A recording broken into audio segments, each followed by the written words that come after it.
So as Daisy mentioned, I just graduated from the Yale BBS program from the Department of Microbial Pathogenesis, which is a fancy way of saying microbiology PhD. And I graduated, or I did my research under my advisor, Craig Roy. And during that time, I was also an HHMI Gilliam Fellow. I won the award June 2017. That's going to be important as I give this presentation because every year the application component changes. So I'm going to just keep in mind, and I'll try to make a note where this might have been different from the application I saw 3 years ago.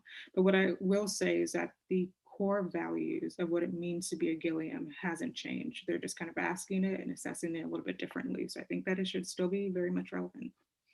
So I'll go ahead and jump in. And Daisy, please feel free to stop me if you want me to just, expand on certain areas or go back.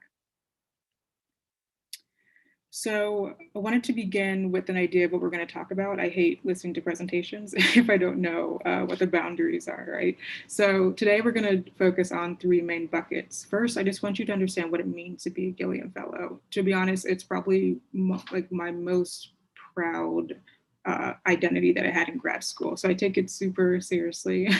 And that's why I was so honored to be chosen to be a Gilliam Fellow. So I want to give you a 360 picture of what that means, because I genuinely believe that it's so much more than a fellowship. I do think is actually a call to action. Secondly, we're going to talk about how to build a competitive application. And I know that that might seem different for people that are completing their application right now, doing 4 weeks, or might be applying next year. So keep that in mind. And then finally, I'm super excited to answer any questions at the very end that you might have if you didn't get a chance to ask them. But as I said, please interrupt me as I go along. And I just want to say one more time, I'm so happy to be here. Thank you, Daisy, for dealing with me as we did our booking over the past couple of months. So thank you, GSMI, for having me today. So let's jump in. So the first part, what does it mean to be a Gilliam Fellow? So before I tell you what it means to be a Gilliam Fellow, I want to give you a little bit of background about me. So I'm a first-generation Nigerian American. My parents came to the US about 4 years ago, and I'm originally from the DC, Maryland, Virginia area. I completed my BS in biology and BA in history at Virginia Tech University, go Hokies. And during my time at Tech, I did 4 years of undergraduate research in plant biology and microbiology. After graduating from Tech, I was very passionate about doing biodefense research. I wanted to understand how bacteria and viruses are potentially weaponized and how we can prevent that weaponization from hurting us at home and abroad. So I was very, very excited about anything related to biodefense work. So because of that, I decided to do a post-bac for 2 years with the U.S. Army Department of Defense, and I worked under a fellowship where I focused on how to mitigate a potential anthrax attack. It was a very intense experience and a huge growth moment for me. After my time at the Department of the Army, then I matriculated to Yale BBS in 2014, which I know feels like 20 decades ago. And I joined the Department of Microbiology. And then as Daisy mentioned, just a few months ago, I completed my Ph.D. in May under my advisor, Dr. Craig Roy. And now I'm actually still at Yale for 1 more year in the capacity of a research associate, and I'm working under the Yale Ciencia initiative, which is housed under the Department of Diversity, Equity, and Inclusion, and it basically focuses on fighting for educational equity, especially from people from underrepresented backgrounds. So basically I get to do and get paid for what I love to do anyway. So it just started about a few months ago and it's gone well so far. So what does it mean to be a Gilliam Fellow? I wanted to begin with looking at HHMI more broadly, and then we'll talk more about the Gilliam Fellowship itself. So just very basic background, HHMI is a science philanthropy, and their main mission really is to advance research and also to advance science education. And those are the 2 main pillars that they really do stand on. Another note is that they were founded about 60 years ago. And when you think about HHMI, they defined about 3 years ago what their guiding principles were going to be. The first one, if you see there, was discovery science. The second one is fighting for diversity, equity, and inclusion in the scientific workforce. The third one is public engagement, so communication of science and making it more ubiquitous. And then finally, building a healthy academic ecosystem. So not just doing good science, but understanding that the environment in which we do the science needs to be a healthy one. And they believe that all of these four components are deeply synergistic and ultimately help to drive science forward. And the most important thing about HHMI from our perspective as students or previous students is that HHMI is unique in that they invest in you, not necessarily your project. They are betting their money on you and your potential to advance scientific discovery and champion DEI. So keep that in mind as you fashion your application. So you know the values of HHMI. Now it's important to appreciate that those values are also mirrored in the Gilliam Fellowship. And I want to take a quick note that the reason why I'm taking the time to really walk you through what and who HHMI is because that should be mirrored in your application, right? If you're applying for any fellowship, whether it's NSF or Ford, HHMI, they have different values and different principles that they really try to push forward. So the better that you understand what they stand for, the better you can craft your application, the more competitive it is. So keep that in mind. So let's pivot to the Gilliam Fellowship. So it was created in 2004 in honor of James H. Gilliam Jr., and he was a champion for scientific excellence and for diversity. And really the goal of the Gilliam Fellowship is to prepare students, especially students from underrepresented backgrounds or students that have been historically excluded from the scientific landscape, to assume leadership roles and foster development of inclusive environments. You're going to keep on seeing this word come up over and over and over again, so you want to keep that in mind. HHMI, they invest in leaders and leaders that really will champion change throughout their academic career. So we'll talk about these three parts, leadership, diversity, equity, inclusion, and scientific potential. And Daisy, are there any questions so far, or should I keep on going? Keep going. We don't have any questions. Yep. Great. Please put your questions in the panel, guys, as we go along. And of course, I'll let you know at the very end to please feel free to reach out to me at any point if you have any questions about the application, or if you're writing it and you'd like me to help review or just answer any questions that you might have. So what makes a Gilliam Fellowship unique? I know that a bunch of different people have come here, Daisy, and talked about their fellowship, and we all think that ours is very unique. And I think the same thing too. And the main reason I think that is because Gilliam stands alone in that it is a joint fellowship. You are not applying for the Gilliam Fellowship. You and your advisor are applying for the fellowship. Both of you guys are awarded the fellowship, and it goes to follow that both of you guys are assessed as a pair, right?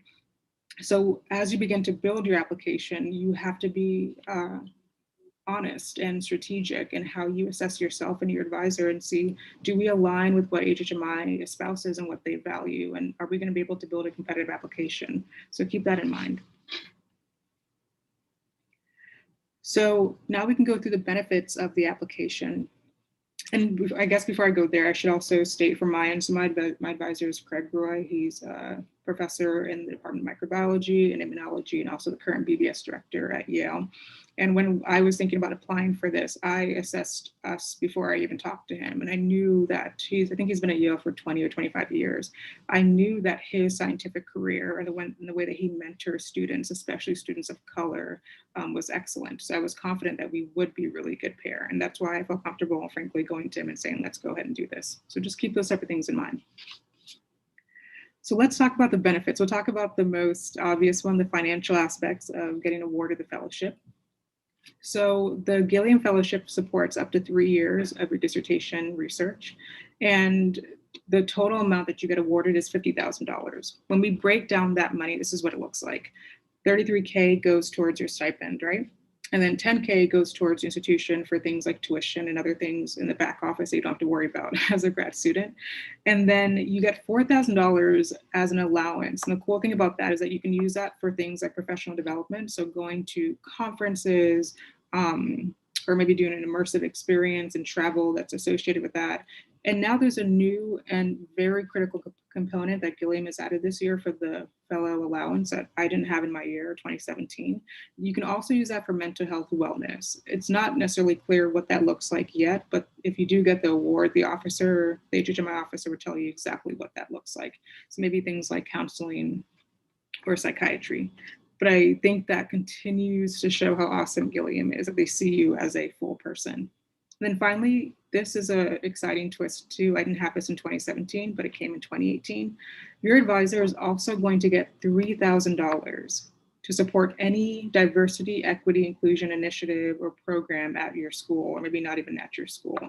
That's incredibly important because it means that if you do get the award, you get to continue to kind of cooperate and co-labor with your PI to push these diversity, equity, inclusion initiatives forward. And sometimes no matter how passionate you are when it comes to diversity, as you know, Daisy and Rob knows, and I know, you need money. You need money to do what you want to do. So moving forward, the other benefits to consider if you do get the award is number 2, the mentoring aspect. So if you and your advisor get the award, your advisor undergoes 1 year of training. So they go through monthly webinars of how to, be a good mentor, or the ones that are already good mentors to kind of sharpen those skills. And those webinars are led by national experts who are amazing that we as students get to meet once a year. So I can say firsthand, those programs are incredible. And then also your advisor gets to come to the annual meeting that happens once a year. So in the first year you go to meet everyone, in the second year you come with your advisor. And I would say to date, one of my best memories at Yale was when I went with my advisor last year. I think it was about 2 years ago. I'll never forget how awesome it was to see him there and to talk and to catch up and show him my poster. It was incredible. So the third component is community and network. And I'm sure you've heard this before from other people that have different grants, but I still think Gilliam is really special when it comes to the community. So the Gilliam community, we refer to ourselves as a family, and that's because it really is a very deep and loving environment. And importantly, I think the first Gilliam Fellow was awarded in 2005, if I'm correct. So the family spans about 15 years. And I can say as someone who just graduated from BBS and I'm technically an alum, I have felt comfortable reaching out to people I've never met before, different walks of life, directors to recent grads, to CEOs that are Gilliam Fellows, and I'll get a call back immediately or an email back because they really are here to support you, which is why, once again, my proudest identity post-grad school is as a Gilliam Fellow. Secondly, you have in-person meetings. I already talked about that. You just go to, I think it's Chevy Chase or Northern Virginia, they have 2 different campuses, and you get to spend about 2-3 nights there. Those meetings are incredibly fun. You get to meet other fellows and network and learn other things like about mentoring and research productivity, and just talk about what it means to be underrepresented in STEM. I assume that next year it might be over Zoom, but I guess we'll see. And then finally, I talked about this a little bit, but the other side of the community is a peer network, right? So I went in my 3rd year to my first meeting, and I met incredible friends in my 3rd year that once I came back to New Haven, I was still talking to them and commiserating with them and texting them. And they really were my support system. And most importantly, they helped me hold fast to the critical values and lessons that we had learned in that meeting. We held each other accountable throughout the whole year. And now 3 years later, I still talk to those people and they're really, really incredible. So you really get to build your network. The second part of that is not just from a scientific standpoint. As you can imagine, when Gilliam Fellows come together, you have a room of insanely talented DEI champions. That means that now you have a network of people that you can go to for help as you champion your own DEI efforts, get inspired by them, have them support you in your endeavors, join their endeavors and come together. And I can give a few examples of this later on, but given the issues that have been happening in the country in the past 6 months, we're already seeing Gilliam Fellows, both alumni and current, pushing incredible initiatives forward. So I just want you to really appreciate that there's so much more than just funding that you get from Gilliam. Once again, it is more than a fellowship. It's a call to action, and it's an incredible community. And you get to take the fancy picture every year if you get the fellowship. That takes about half an hour for all of us to figure out our heights. Okay, so next. So now we're going to go into the application section. If there are no questions about the broader Gilliam Fellowship or HHMI itself, this section really is going to focus on how to build a competitive application. 2 things I want you to keep in mind. Once again, my application is from 2017, but I cross-referenced it with the current program announcements, so I can make sure that everything was up to date, but still keep that in mind. Secondly, you'll see this at the very end. Gilliam has a document on their website that's open to the public where they describe basically what a well done is for each section of the application. So I cross-reference all my personal advice against their standards to make sure that we're on the same page. And then thirdly, just keep in mind that how I choose to approach my application doesn't have to be the same way that you would approach it. This is just my perspective. I mean, it worked well for me. This is just my perspective. So great. Let's start with the basics. So just for in terms of eligibility, I think Gilliam is unique in that you can't, it's not an open invitation. So for example, NSF, it's an open invitation. You have to be invited to apply for the Gilliam Fellowship, and that is comprised of an internal nomination that happens at your institution. So if you haven't applied yet and you're curious about what that means, you should go ahead and talk to the director of your program, or like BBS program, or your DGS or your PI, to understand what that application, the internal application process looks like. So once you get awarded the internal nomination, then your application gets moved on, and we'll talk about what that looks like next. And then finally, just some important things to keep in mind, the requirements for prospective fellows. We have you have to be in your second or third year, I believe. I don't know if that's a hard and fast rule, so keep that in mind. Of course, the Gilliam focuses on increasing the representation of students from historically excluded groups. So you need to fall into that bucket as defined by the NIH and NSF. So look up that definition. And then it's important to note that MD, PhDs, even though they are incredible people, they're not eligible, unfortunately, for the Gilliam Fellowship. And then finally, just information about the US citizenship that's required. So what does a timeline look like if you're thinking about applying? So you can divide the timeline into two parts. You have the internal process, right, where you have to fill out to your schools whatever application they build internally, and then you get nominated to officially apply for the Gilliam Fellowship.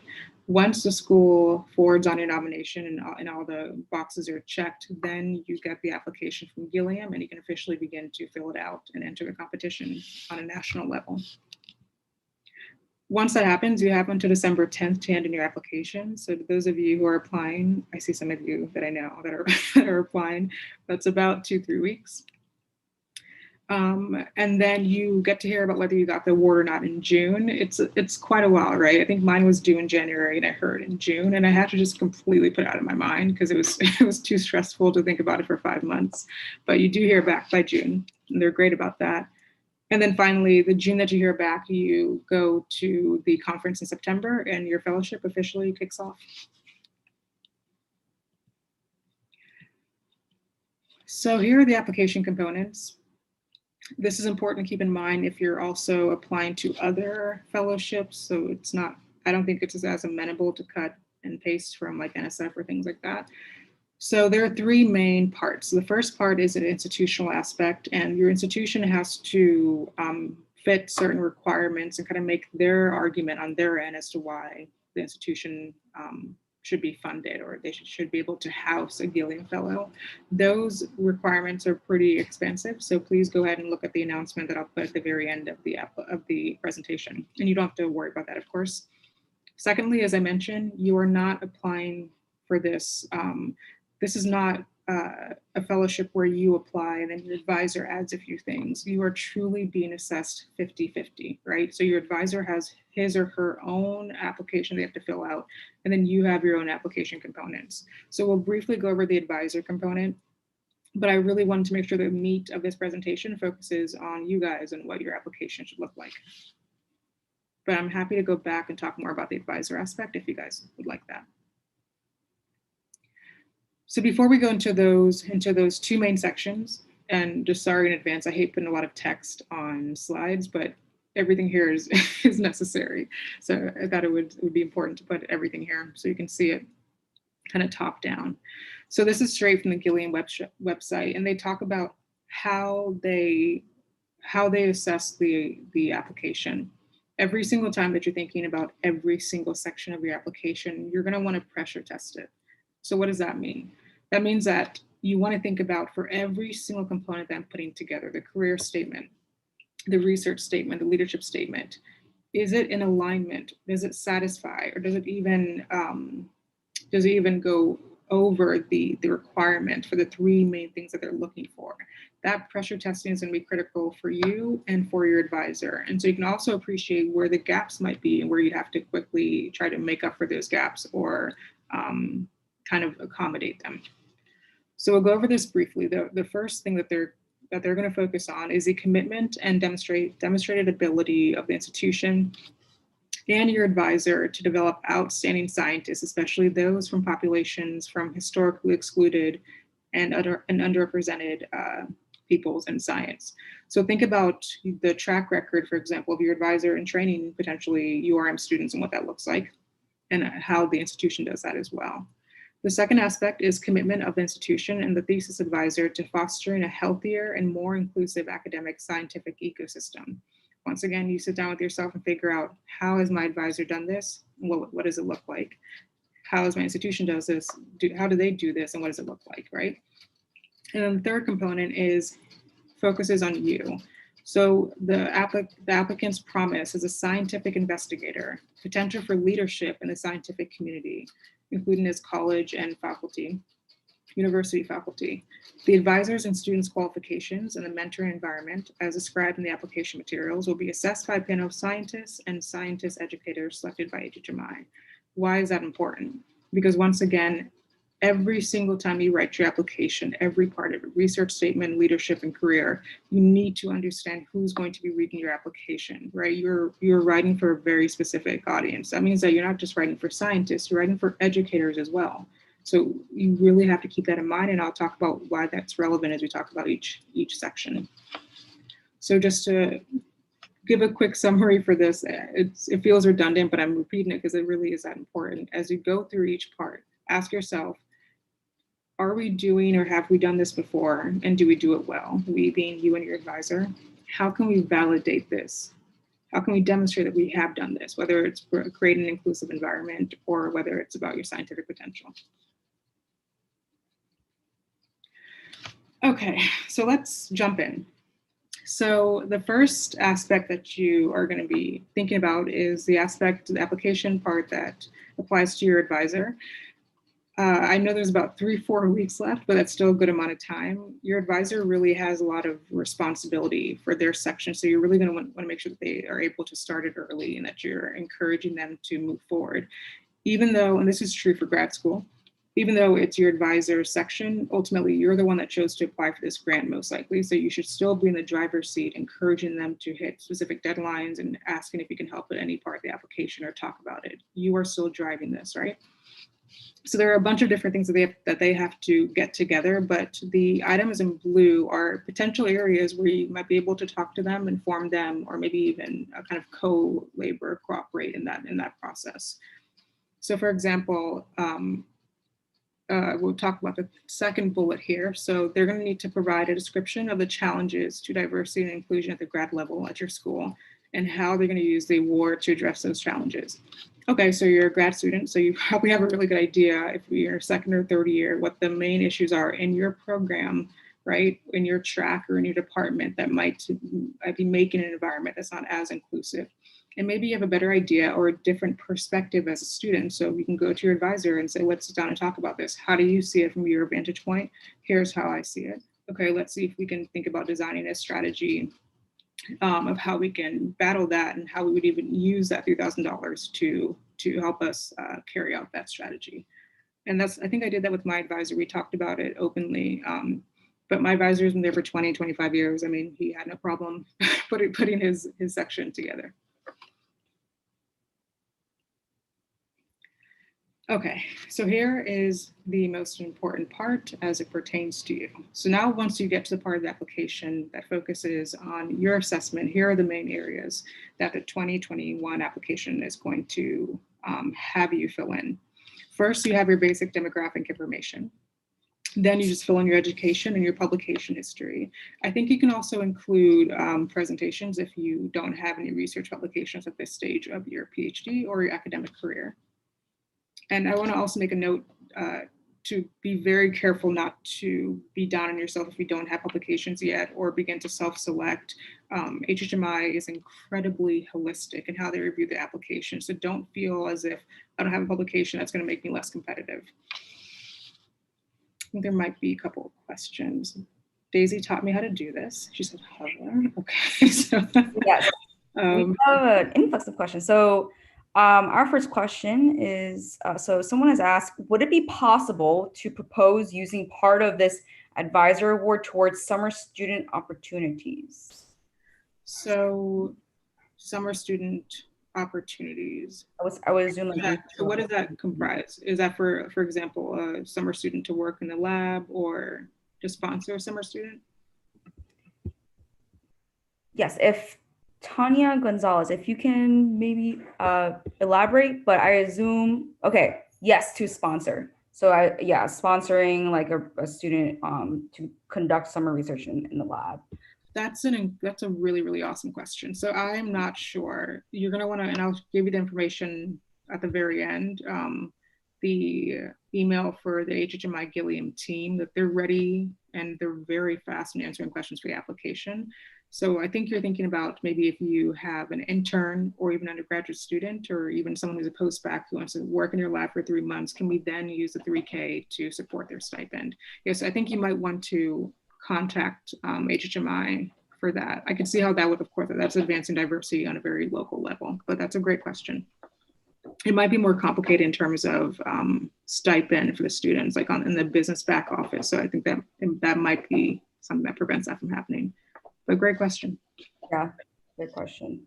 Someone has also asked, so can you include manuscripts currently under review?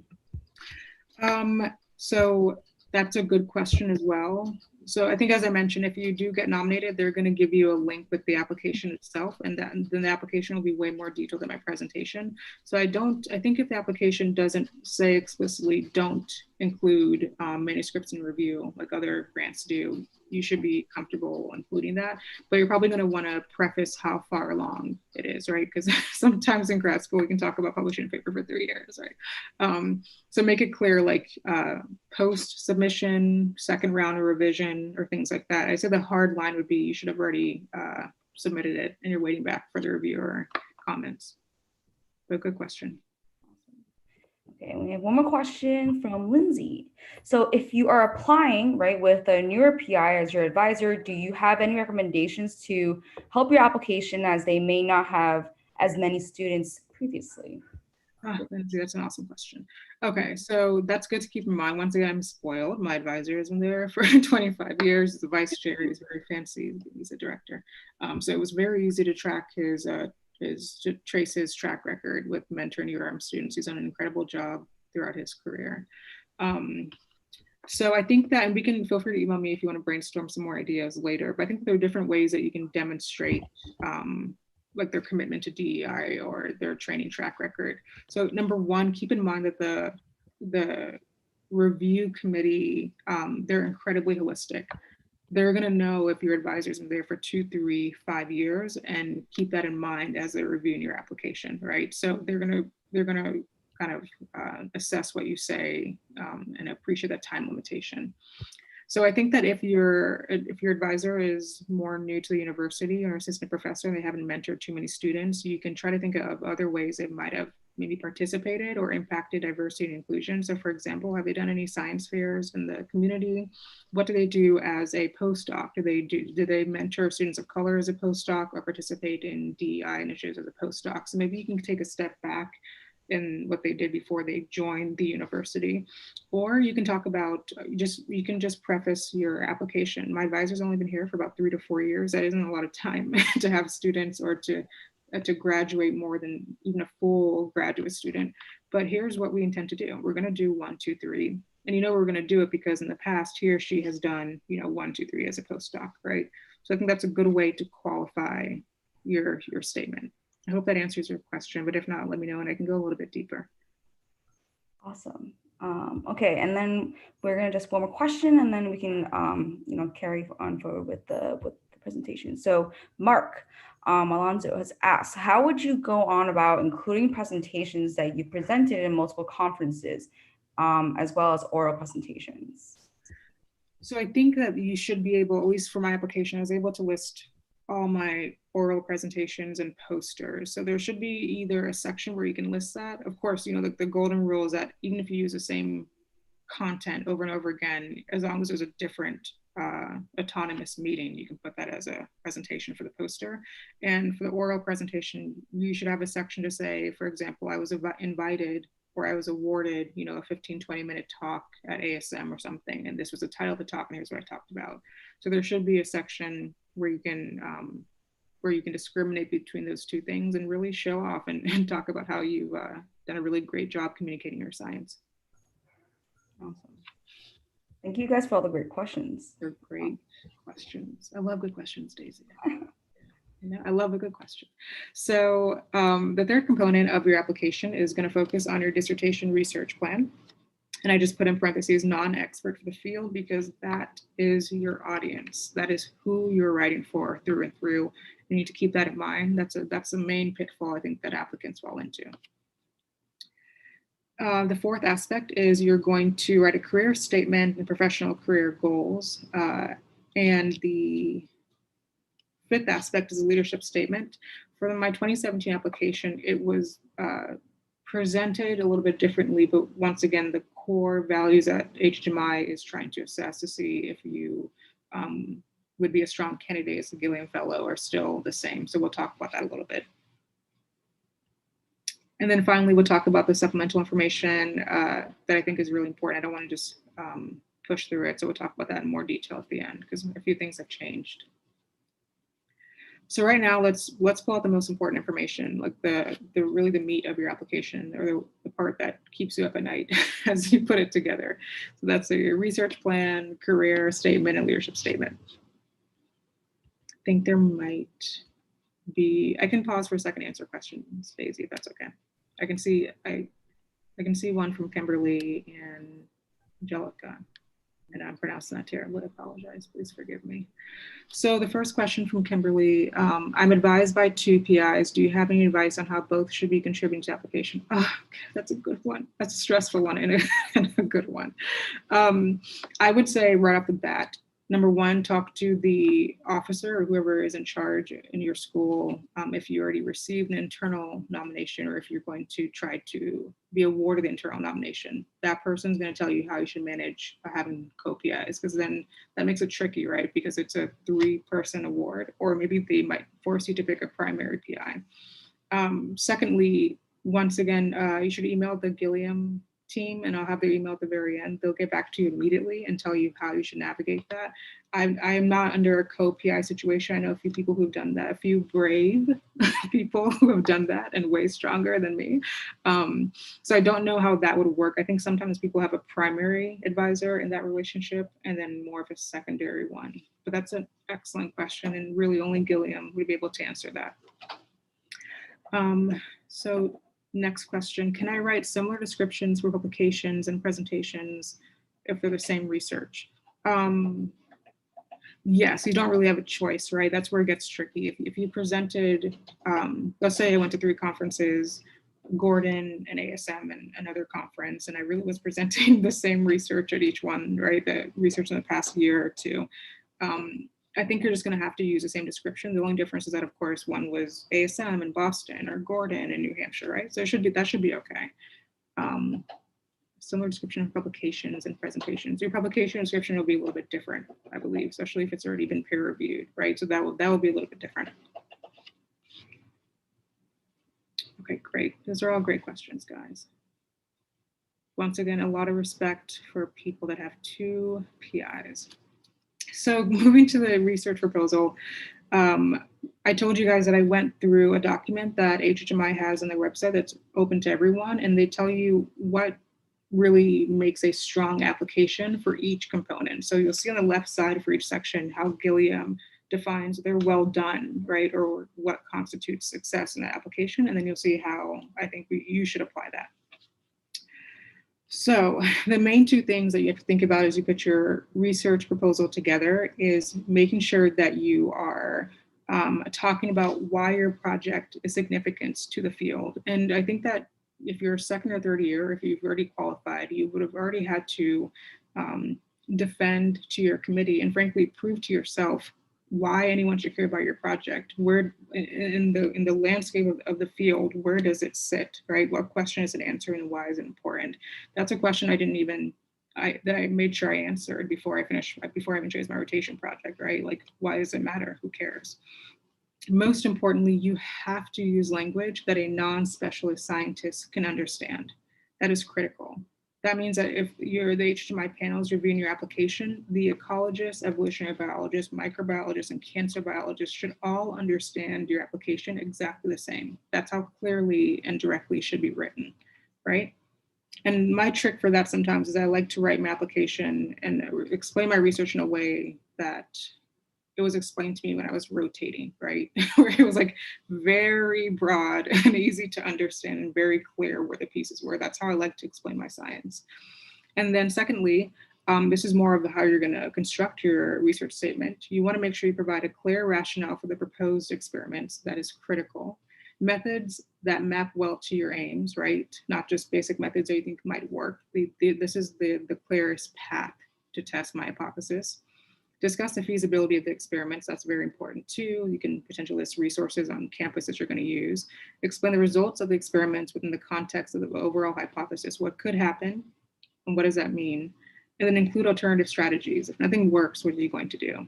So some of you might have already done this and done this well for your qualifying proposal, but I know it's different for every school and every department.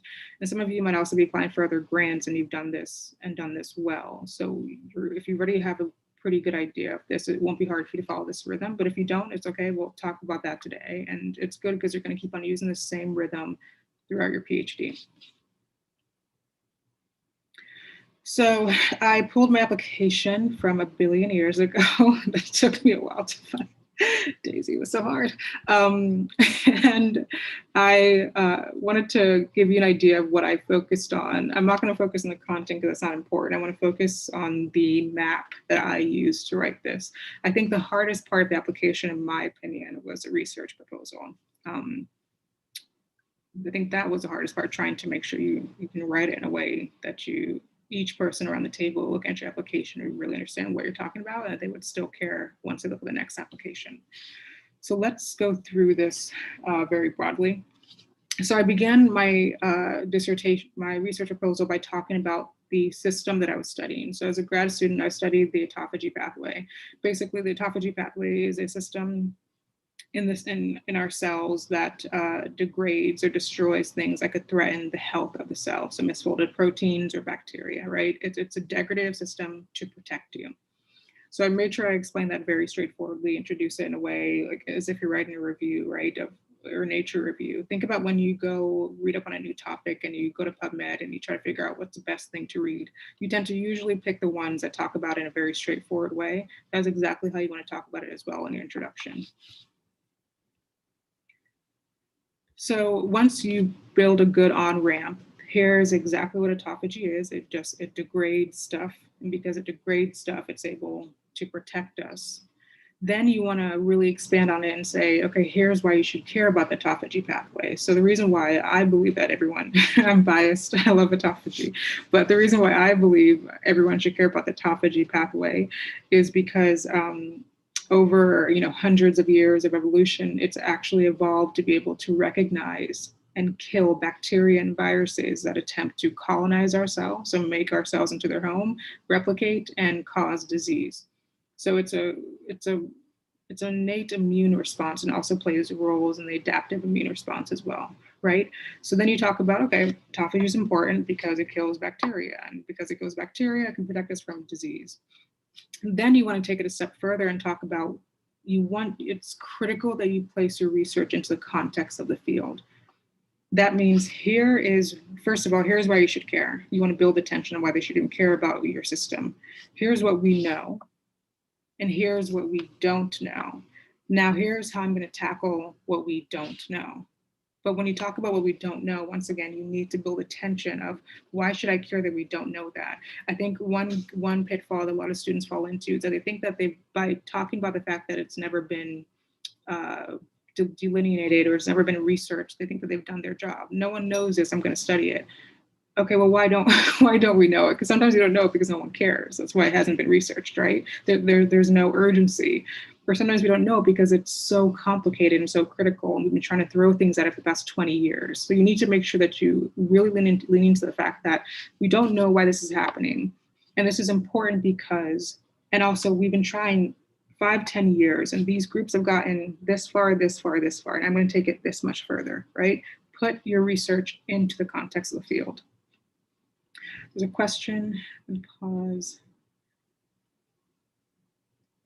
Okay, so can I write my research plan as an NIH proposal? Great question. Is there a specific format? Can I include preliminary results? All great questions. So, oh no, the question went away. Okay, let me try to remember.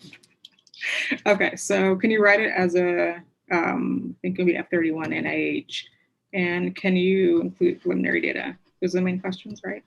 There's a third one I think I'm missing, but you can ask again if I don't answer. There's a specific format, so it goes with the NIH proposal, yeah, question.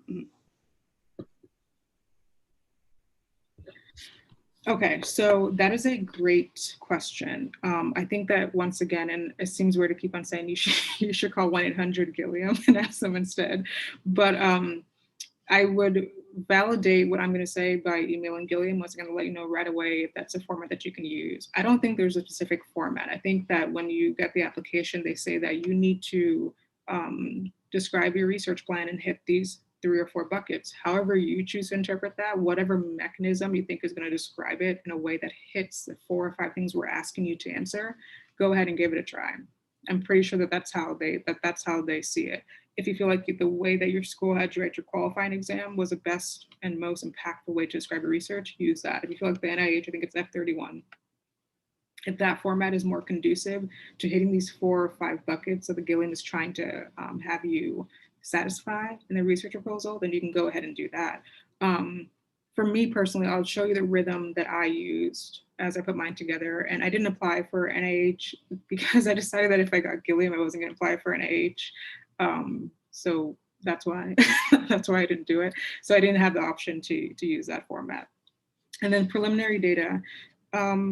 So a note on preliminary data, you can absolutely use it. I would even believe that it's encouraged to use preliminary data, right? Because it validates the hypothesis and how you're going to design your experiment. But I really want to make it clear not to be down on yourself, not to be stressed out, not to be hung up if you don't have preliminary data. I believe it's almost like your qualifying exam. For those of you who've already qualified, you don't believe that you don't need a bunch of data until you finish it, right? Everyone tells you it's okay if you don't have a lot, but until you get to the other side, you realize that you can still defend it very well without having a bunch of data. Because really, once again, they're investing in you, right? People, not the project. But if I didn't answer that, and let me know if you need me to answer that in greater depth. Those are great questions. So once you put your research into, once you build that tension and make them appreciate, here's what we don't know, and here's how we've tried to understand it, and here's how I'm going to help bridge this, this gap in our field. Then once again, you always want to make sure that you lean more into the problem and really who cares, right? So then the final section is which part you're going to tackle. That's where you get to go very deep into what you want to focus on and really focus on the hypothesis and how you want to tackle that and what that's going to tell you, right? So I'll try very hard to, I don't want to go down the slippery slope talking about my research, but I'll try to quickly touch on it. Basically, I studied a bacterial pathogen that enters a cell and replicates. That's how it's able to sustain itself, right? Once it enters a cell, the cell decorates the bacterial compartment in a death signal. And that death signal should deliver it to the autophagy pathway and clear it and degrade it.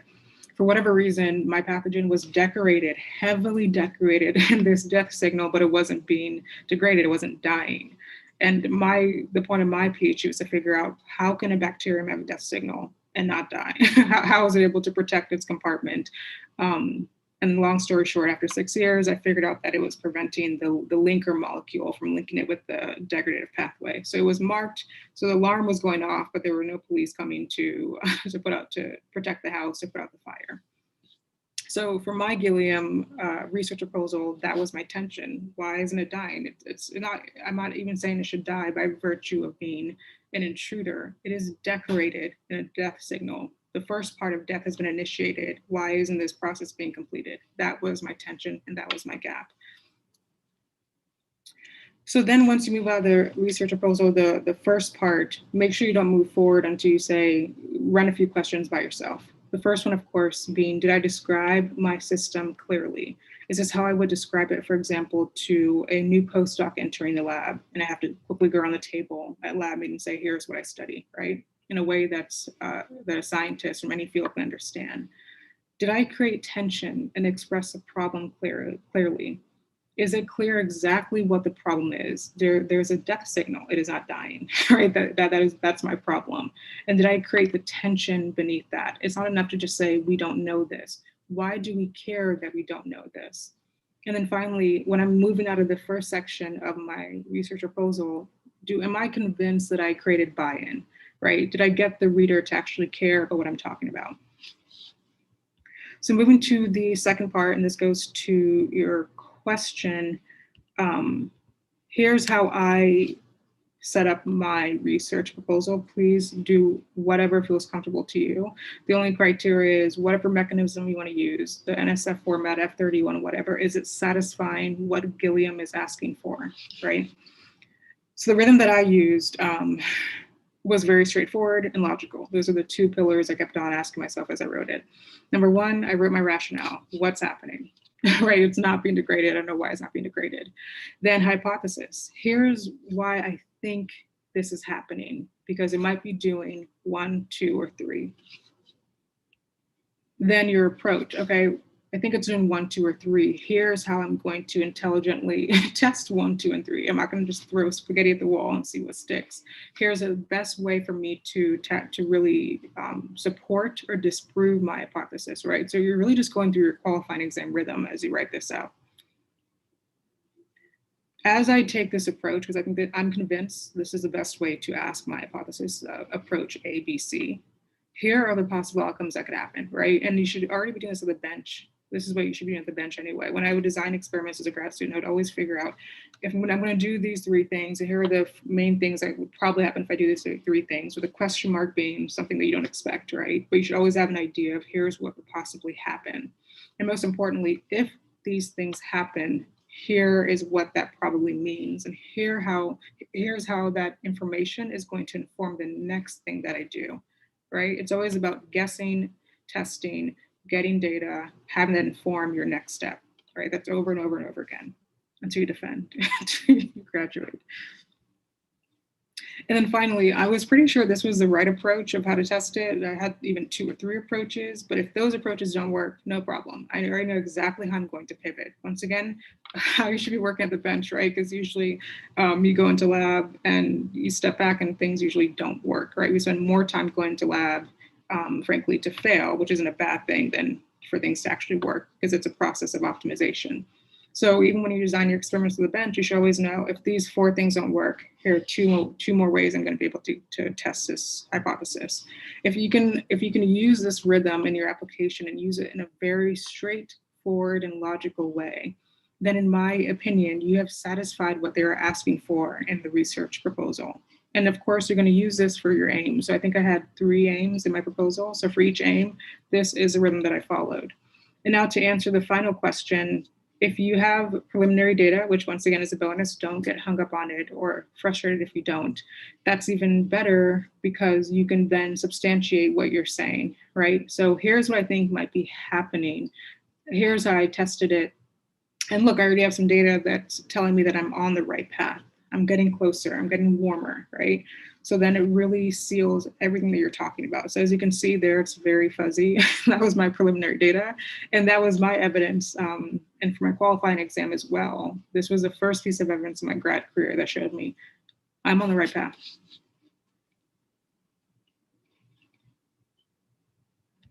Okay, so final advice, start early. For those of you who are filling your application out right now, you have a month. Daisy's laughing. I didn't say anything, but Daisy is laughing.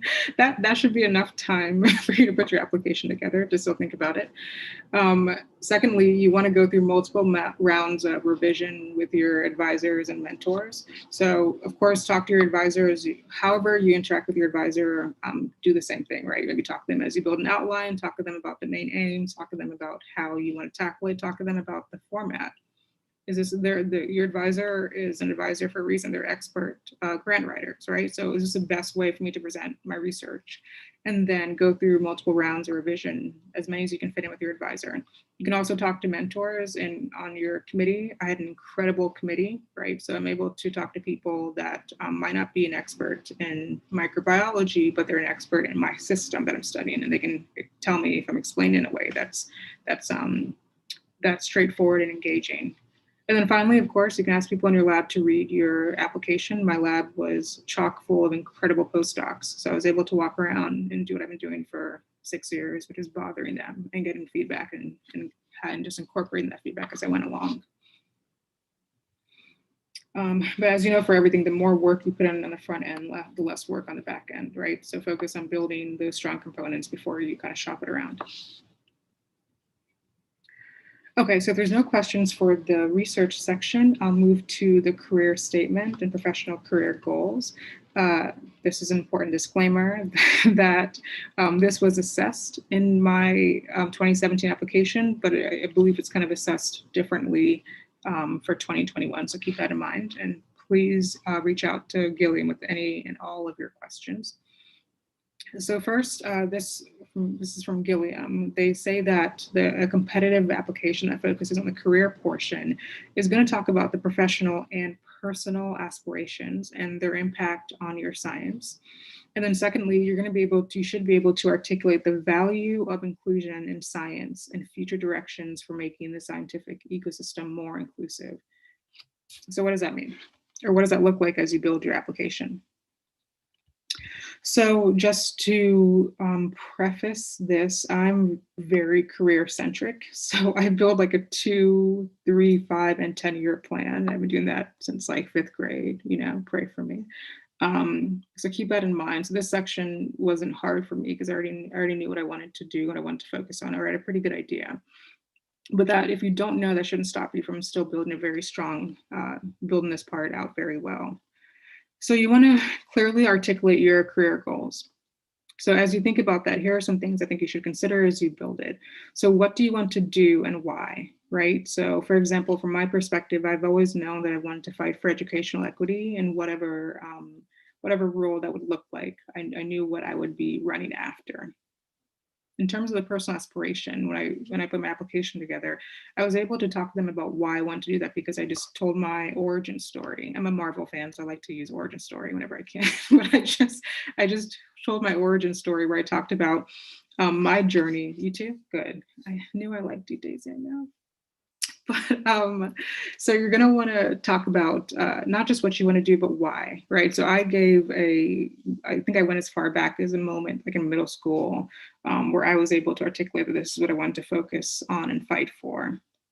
And then you can go a little bit deeper and talk about how you are kind of engendering this in your graduate career, right?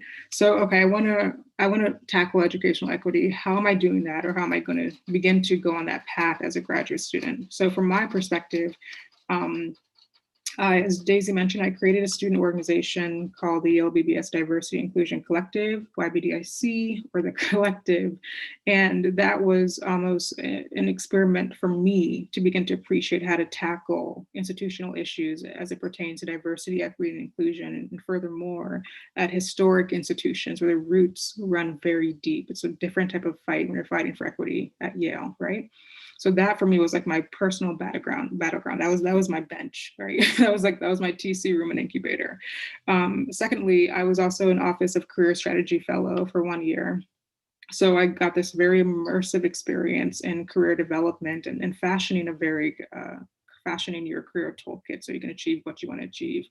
And once again, you don't have to be a career fellow to prove that you do care about this. You could have just gone to a couple of seminars or sessions at your school or say that you're going to go to those sessions, right? And then finally, the third aspect is that I like to see what I want to be. Sounds very cheesy. I'm sorry. It's a little cheesy for 7 o'clock, but it's important for me to have mentors that are doing what I want to do 20 or 10 years from now. So I had mentors at Yale that were assistant deans or outside of Yale that I talked to regularly for advice, life advice, or even just advice about how to do this type of work and not be overburdened or exhausted as you do it. And then finally, like I said, I have a 2, 5, and 10-year plan, which is on the extreme end. I do get that. But if you can talk about it as broadly as possible. I think that's going to be very important. And the final and important aspect, of course, is how will inclusion show up in this career narrative, right? So you build a narrative, here's what I want to do, here's what it looks like, here's what I'm going to do to support that, and here's how inclusion is going to be embedded into it, right? It's pretty straightforward. So it wasn't hard for me to talk about how inclusion is going to be embedded into my career because I'm trying to fight for educational equity, right? But if your goal, for example, is to be a professor or a principal investigator, you can talk about how inclusion might show up for you, right? So maybe you might try to execute a specific inclusion strategy as an assistant professor, right? Or as a postdoc, how are you going to maybe bring inclusion into your lab? So there are really great ways that you can talk about how inclusion might show up for you and maybe give a couple of examples of what that looks like. And most importantly, don't remove yourself from the career statement. It's too easy to talk about, I want to do X, Y, Z, but why? And why? And by the time I'm done reading it, is it pretty obvious to me that, yeah, this is where she wants to go because I can trace this thread all the way through. I think there's a question, so I'll stop for a second. Is a career statement similar to a personal statement? It's a great question. I was asking myself that too all day. So, because I had a personal statement for 2017, so it was very straightforward. It was like, just, talk about yourself. But as part of the personal statement, I had to talk about career and leadership and all the aspects I'm talking about right now. So I believe it's similar to a personal statement, but be careful with that. Don't fall into the trap of thinking that, okay, I know what a personal statement looks like, or I already wrote one, so I'm going to kind of fashion this for the application. I wouldn't do that because they're asking very specific questions. This is a career statement, right? So a personal statement, you might talk about, for example, what it means to be Nigerian American in the US and the immigrant story, first generation, and my educational journey. But then I wouldn't really have answered the question, right? But that is a personal statement. Here's a look at my story. But they wanted to know my career, right? Okay, that's where you came from and that's great, but what do you want to do? Why do you want to do it? How are you going to do it? And how will inclusion be part of that? So I would say I like to quantify stuff. So I would say maybe like 20% personal statement, 80% really career focused, right? So I hope that answers your question. If not, let me know and I'm happy to go deeper. That's a great question. And this might seem trivial, but whenever I write, fellowships or papers, or even my thesis, it seems trivial, but you have to always ask yourself, am I literally answering the question, right? Because you can begin to build your map out and think about what you want to focus on and maybe even get kind of excited or fall into a trap of trying to copy and paste, right? So you always want to go back as you're even writing your outline and say, quite literally, am I answering the question? Am I talking about my personal aspirations? Am I talking about how it's going to impact my science? Am I talking about how I value inclusion and why? Am I talking about the ecosystem? Am I literally answering the question? So keep that in mind. There's a question as well. I'll pause for a second. Is it considered a negative if you're not interested in pursuing a career in academia? No. So I wouldn't process it that way. So first of all, I'm not going into academia, right? So I'm working for a nonprofit at Yale that's technically embedded at Yale University, so I'm an associate here at Yale. I don't believe it's a negative. From the way that I think about HHMI and Gilliam is that they're trying to affect change on two different fronts, so the scientific front, scientific landscape, and the scientific education landscape, right? I just so happen to fall on the leaning more on the education side. So when Daisy mentioned one of the founders of CL, Rob, and me and Rob would talk about this all the time, where we were both fighting for the same things. We were fighting from it from different seats, right? So he's doing a postdoc right now. He's awesome. He's a great scientist. He's doing a postdoc right now. And I know he's going to be a PI without a doubt. So he's going to be fighting for diversity and inclusion, as he's writing grants and pipetting and walking up and down the hallway. I don't want to do that. I want to fight for diversity and inclusion more from, for example, shifting NIH standards for diversity and inclusion in T32 training grants, right? Or working for nonprofits like the Gates Foundation and talking about how we can fight for equity outside of the US. We're still running towards the same thing. We're just running towards it differently. So don't feel like you're disqualified or it's a negative thing if you don't necessarily want to go into academia, and just lean more into what they're focusing on in the application, right, of scientific leadership And scientific leadership can look like many, many, many different things. Is there one more question? No, okay. And then also, like I said, just please feel free to email HHMI and say, I don't, at this stage of my academic career, I don't think I want to go into academia. I think that my career trajectory is going to look a little bit different. Is that okay? And if you read the prompt, they don't say professorate or going into academia like some grants do. So it's a lot more open-ended. But they're not trying to trick you, don't worry. Okay, we're moving on to the leadership statement. This part is incredibly straightforward. So they say that a competitive application, this part of the application is going to provide evidence of your leadership track record. And you're also going to be able to articulate how you intend to foster a more inclusive scientific ecosystem through your future scientific leadership efforts. Every single part of that is important, right?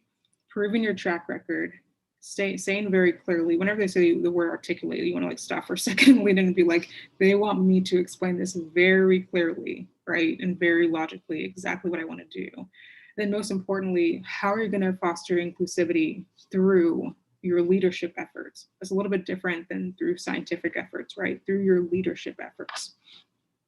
So I think there's a question. I'll pause for a second. How far back do you go for the track record? Great question. So I'm old, but my rule of thumb usually is not to go like as far back as high school if you can help it. So I'm the class of 08 for high school, right? That's 12 years ago. I think sometimes it's okay to tap into, and everyone who's applying is a second or third year. I think it's okay to tap into maybe parts of your high school experience that might have inspired your leadership or fashioned your leadership identity and philosophy. I think I might have done that, but I spent a single sentence talking about my high school experience, just so you can really appreciate my thread went very far back. So I would say you can go as far back as high school if you want to, but there should be very little real estate of that in your application. Maybe, once again, I like to quantify. So maybe like 1% of your total sentences should focus on high school, or maybe 2 sentences if you want to. Then be very careful with that. So you're going to want to focus more on, it might have started in high school, 1 or 2 sentences. Here's how it really realized itself in undergrad, and here's how it's starting to unpack itself in grad school, right? Here's a question. And does all the leadership need to be DEI related? Great question. So let me take my own advice and read the prompt again, make sure. Yeah, so I don't think it has to necessarily be DEI related, right?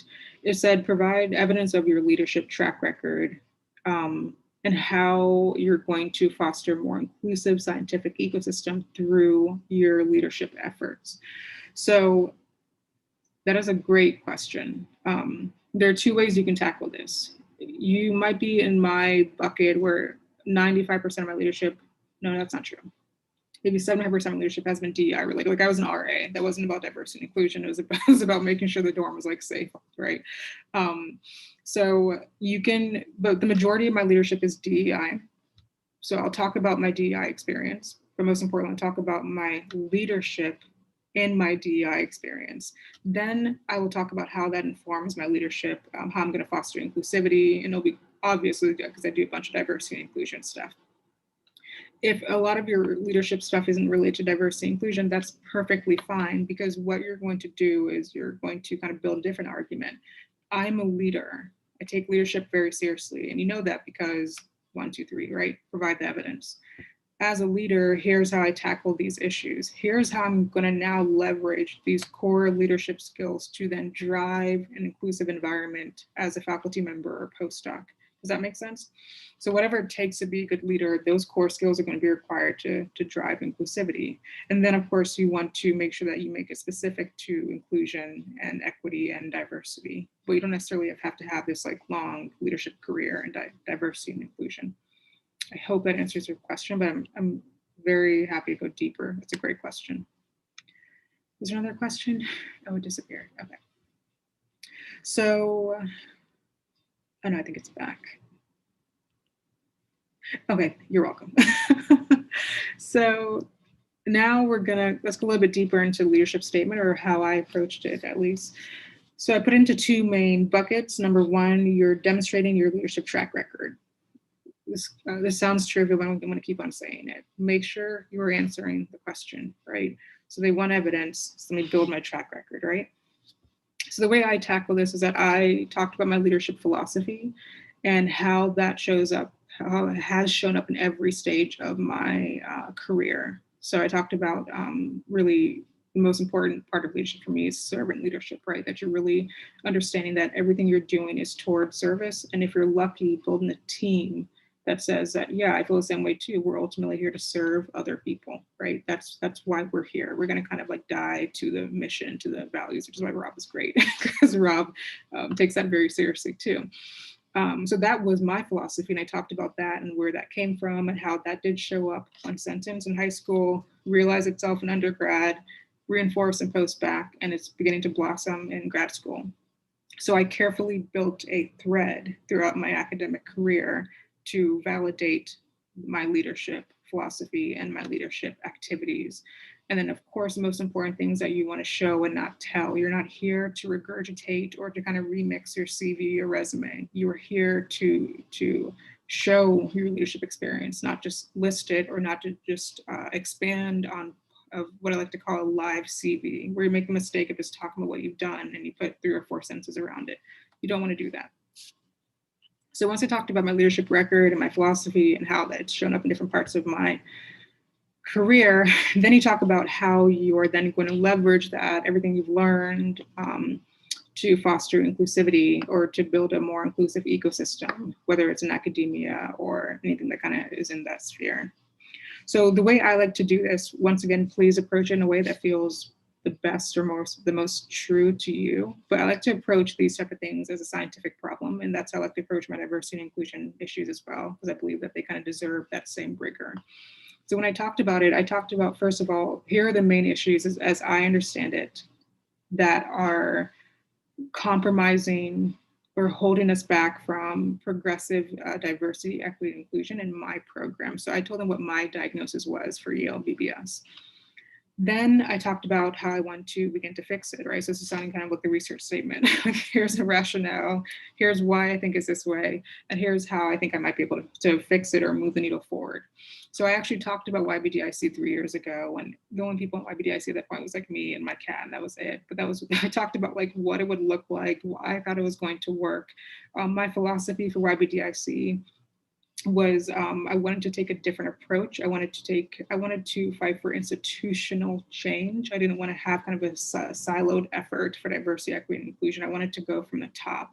I talked about how shifting, building this ecosystem into the institutional lab was very important to create long-lasting and sustainable change. So that I talked about that for a couple of paragraphs. And then I said, well, looking forward, here's how I want to continue to implement these ideas, my philosophy on institutional change and top-down change management. Here's how I'm going to put that in my leadership roles in the future. And I think I talked about that at the professor level because I was still considering it then, but I also talked about it very honestly as an assistant dean or academic dean and what that would look like. So I hope that kind of answers your question of how you fashion a leadership statement. I don't know how I'm doing for time, Daisy, but let me know if I'm going over. Okay. Okay, so then we get to the supplementary materials. I don't want to go too deep into this because I think CL has incredible content on the fundamentals of writing these, of putting these components together. So I'll just go through it briefly.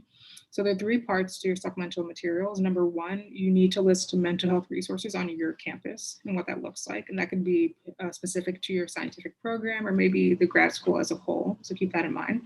Secondly, you have to build a conflict resolution plan. I didn't have to do that for my application, so I would definitely reach out to Gilliam so you can appreciate what that means. But I assume once you get the application to compete at the national level, they'll make it very clear what that looks like. But from my understanding, it's not some expansive thing. You just need to give an idea for conflict resolution. And your PI would do the same thing as well. And then third, you need to put together letters of recommendation So of course your mentor will be the most important letter of recommendation, or it's kind of non-negotiable that they will recommend you and talk about your scientific potential and things like that. And they have their own questions to answer.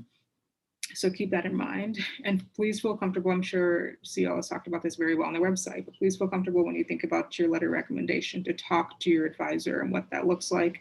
My advisor, I genuinely believe that me and my advisor were on the same page most of the time, which is one of my favorite things about him. Like 95% of the time, which is quite a bit, I felt like we overlapped very nicely.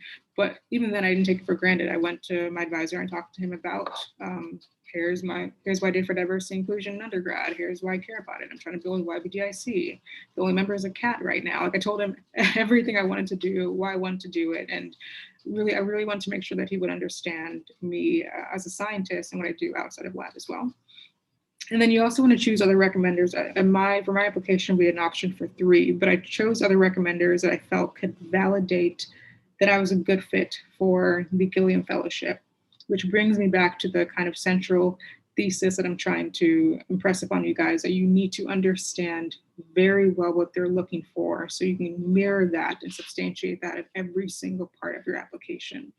So because I understood what Gilliam was looking for, leadership, DEI, passion, things like that, because I really nailed down what that was, I was unable to pick mentors in my life that could validate that. So for example, in terms of diversity, equity, inclusion, and building inclusive ecosystem, you're seeing that theme pop up over and over and over and over and over again. So clearly it must be very important.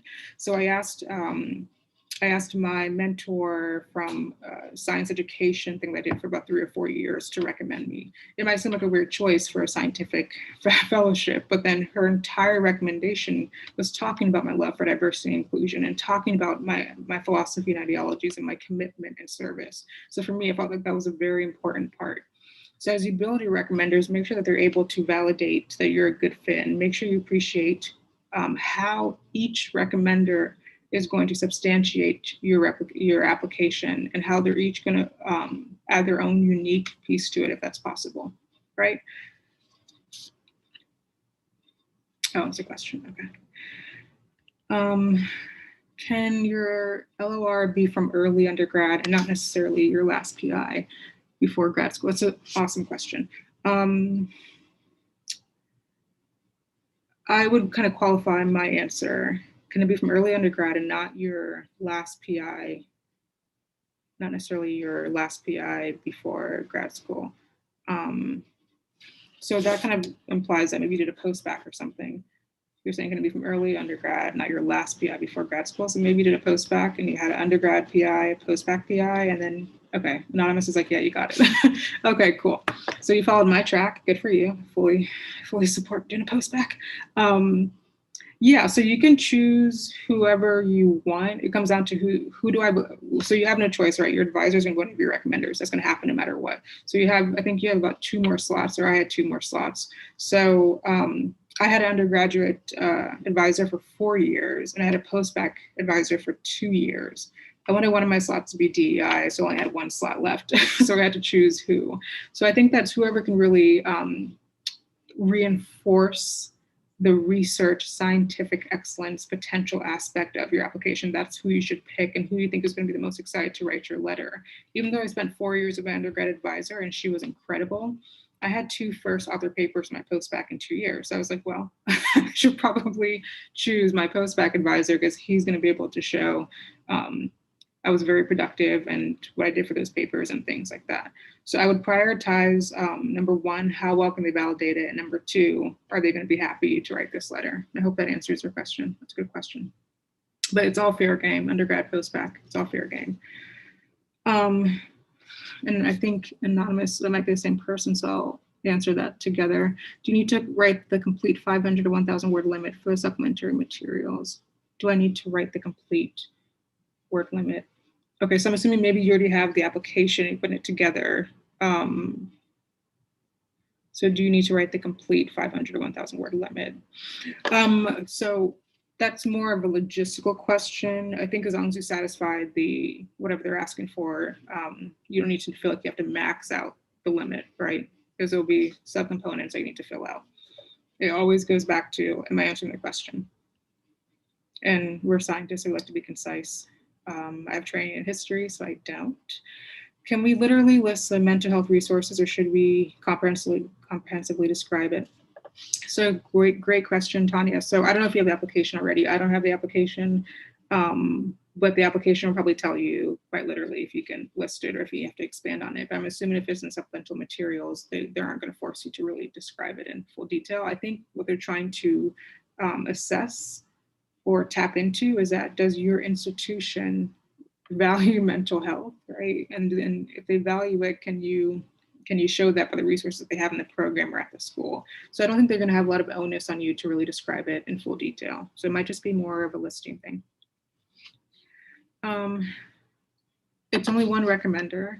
How would you, so I don't know if Ashley percent it is only one recommender in the 2021 application, or if you're asking hypothetically, but how would you choose between a researchy or leadership recommender? It's required that we have done research with them, I think.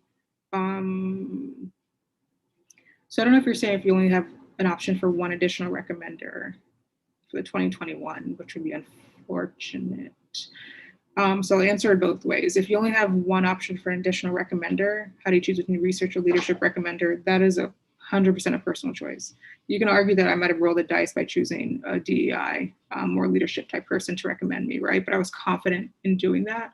That has to be a personal choice. If you feel like if I only get a second one, it needs to be a research person. This is a scientific, fellowship I'm applying for, and I feel confident that I can describe my leadership record very well. I can talk about it in a way that I can validate it. So that recommendation letter might be redundant, or it might be worth pushing aside if I only get one more recommender.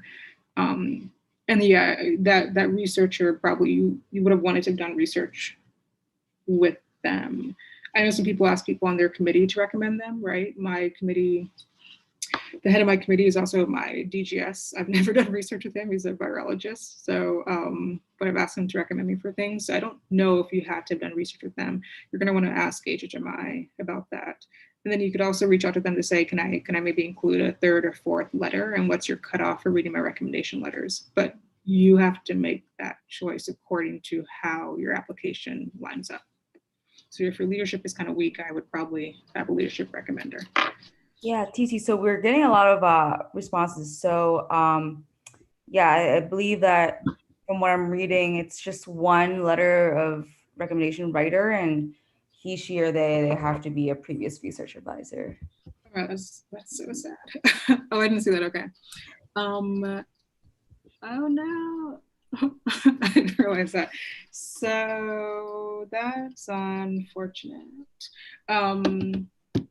When student gains access to the system, they would come and the previous research will provide one.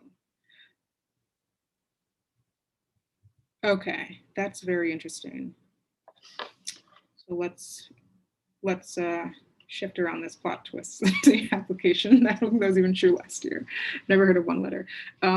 Okay, so if they only allow one letter recommendation, and I'm assuming that has to be, and if you guys can answer this for me, is that an additional one including your PI? Because your PI is your default recommendation, obviously, or is it only your PI recommends you? I don't know which one that is. Amanda's saying yes, and maybe, I think it's a PI, nominator, or third party LOR. Okay, so if they only allowed one letter recommendation and that includes your PI, you just need to be strategic about that letter recommendation, right?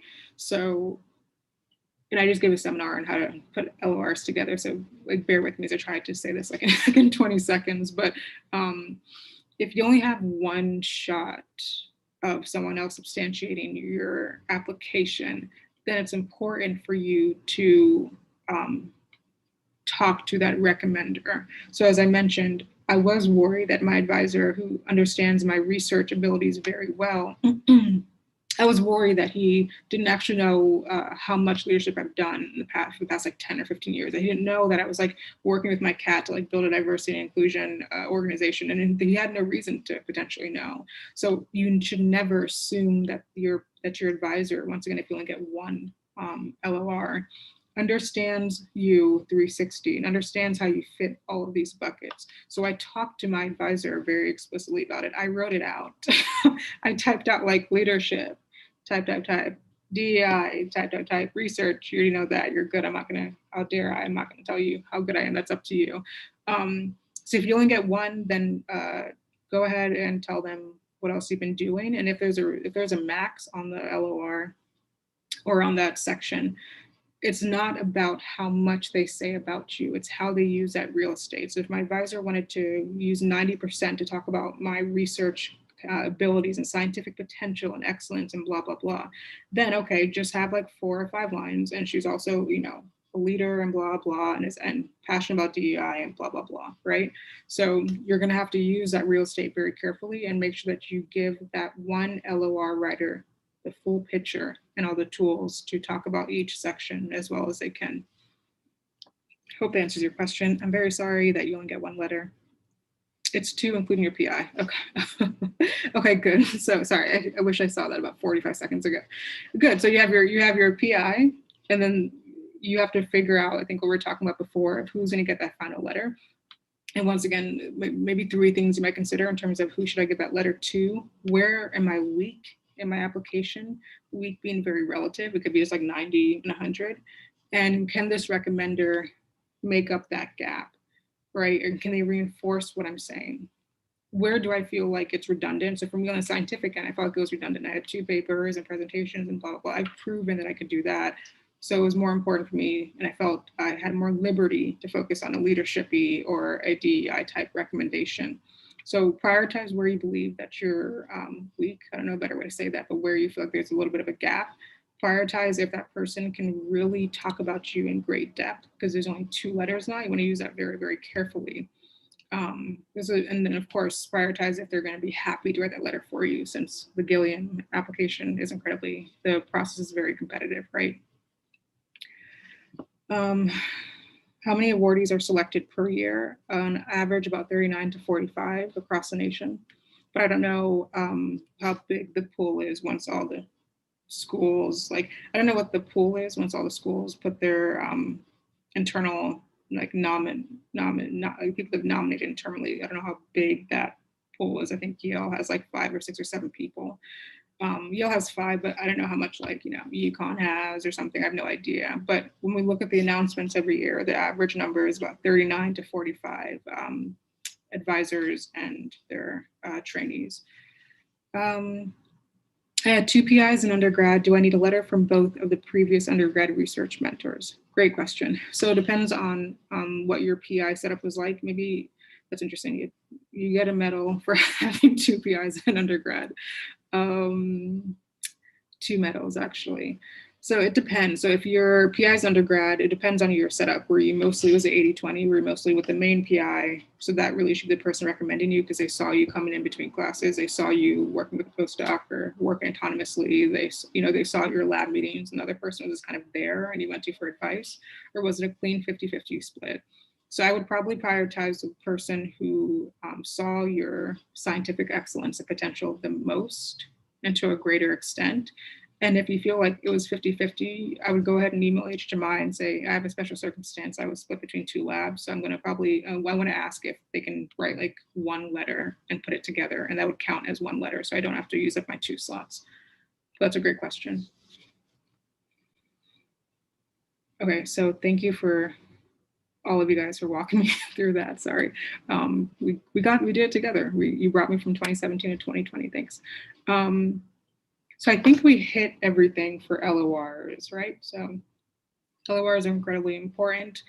LOR is not a passive experience. You don't say, can you write me a letter? You say, can you write me a letter? Here's why it's important. Here's what I need you to hit on, right? And if you don't feel comfortable maybe typing up what they should hit on, then you should feel comfortable if you're not required to talk to them. So if you're going to talk to your undergraduate PI or your post-bac PI, get them on a Zoom call for 45 minutes and bring them up to speed of what you've been doing at Yale and what you're focusing on and why your time with them was so important. And you're even seeing some of that in your grad career right now. Don't just email them and say, can you write me a letter? Make sure they really appreciate what they need to focus on and why this is important to you.